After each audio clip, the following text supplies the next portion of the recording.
આડા ફર્યા. ઓલા લૂંટારાએ કહ્યું, આ મહાત્માઓ છે, આની જોડીમાં શું હોય?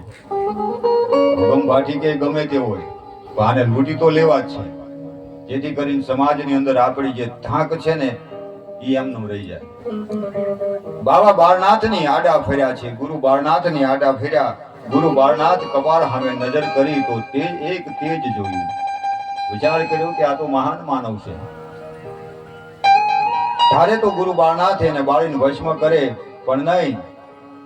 દાદા ઉગમ ભાઠી કહે છે કે તમારી જોડીની અંદર જે હોય એ બધું મને આપી દો. ગુરુ બાળનાથ જોડી હેઠે મૂકે છે. બધા સંતોને આદેશ કર્યો કે ભાઈ જોડી નીચે મૂકી દો. બધાએ જોડી નીચે મૂકી અને ગુરુ બાળનાથે કહ્યું દાદા ઉગમ ભાઠીને કે હવે જોડી તું ઉપાડી લઈ લે જોડી. જ્યાં ઉગમ ભાઠી જોડી લેવા જાય, જોડીને પકડવા માટે હાથ લાંબો કરે, ત્યાં તો ઇલેક્ટ્રિક શોર્ટ લાગે એમ આખા શરીરે આગ લાગી ગઈ છે અને શરીર બળવા લાગ્યું, વેદના થઈ, કાળી બચકા થવા લાગી છે. ભૂમિ ઉપર પડી ગયા છે, ધૂળની અંદર રગડોળાવા લાગ્યા છે, દડવા લાગ્યા છે. કહ્યું કે ગુરુજી મને માફ કરો, મારા અપરાધને ક્ષમા કરો. ગુરુ બાળનાથના શરણોની અંદર લૂંટારાની ટોળકી નમી ગઈ છે.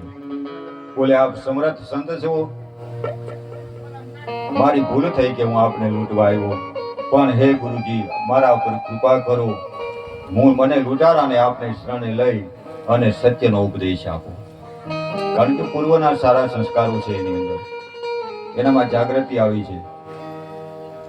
ગુરુ બાળનાથ વિચાર કરે કે આ તો હાંડળો નાથવાનો છે, આ જેમ તેમ નથાઈ એવો છે નહીં, એટલે આને રણુજા મેકલી દઉં રામદેવજી મહારાજને શરણે. તો આ એ રાજા છે, ઓલો રાજા છે, બે રાજા ભેગા થાય જ મજા આવે. એટલે ગુરુ બાળનાથે કહ્યું કે મારો શિષ્ય રામદેવ અત્યારે રણુજાની ગાદી ઉપર છે, 9 લાખ એમને શિષ્યો થાપ્યા છે, ધર્મ ધજાઓ ફરકે છે, તું એના શરણે વયો જા, તને ઈ પંજો નિમિત્ત કરશે.